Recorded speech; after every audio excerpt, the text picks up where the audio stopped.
Bichos soltos. Beijos. Gente, peraí, vamos lá.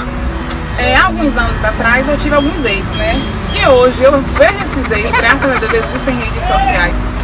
E eu percebo o quanto que o motivo que me fez não querê-los realmente estava certo. Uau!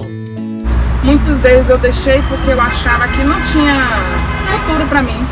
E eu já vejo essas pessoas gordas, com filhos, reclamando das mulheres. As mulheres não tão interessantes assim, não estudam, não tem praticamente uma profissão. E não que isso seja bom ou ruim, eu tô só dizendo eu não me preocupo com a vida dos outros, cada um tem a vida que decide ter, eu tive a vida que eu decidi ter.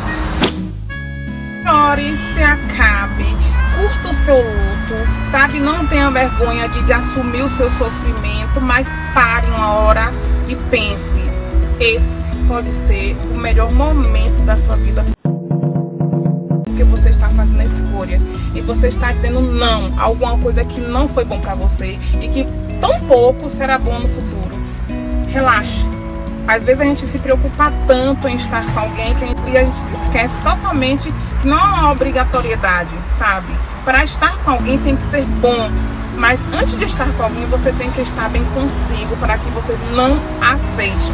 E que no futuro você perceba o quanto que você pulou uma fogueira dizendo não a relacionamentos que não cabiam para você. Se você quer crescer, se você quer se desenvolver, se você quer ser feliz, se você quer de repente olhar para trás e ter orgulho do seu contexto histórico, diga não a relacionamentos que não te cabem. E depois analise os trastes que se relacionaram com você e como é que eles estão hoje, porque muitas das vezes eles estão decadentes e você não faz parte disso. Olha que legal. Sofra o hoje, o agora, mas saiba enxugar as lágrimas e bola pra frente, porque a vida é única e tem um universo de possibilidades. E se não deu certo hoje, com certeza amanhã você vai ver que diferença, ó. Beijos da Bicho Solto. Beijos, tchau. Se esse conteúdo foi importante para você, não sai desse canal assim antes de se inscrever. Até o próximo vídeo, pessoal. Um grande abraço. Seja um bicho solto.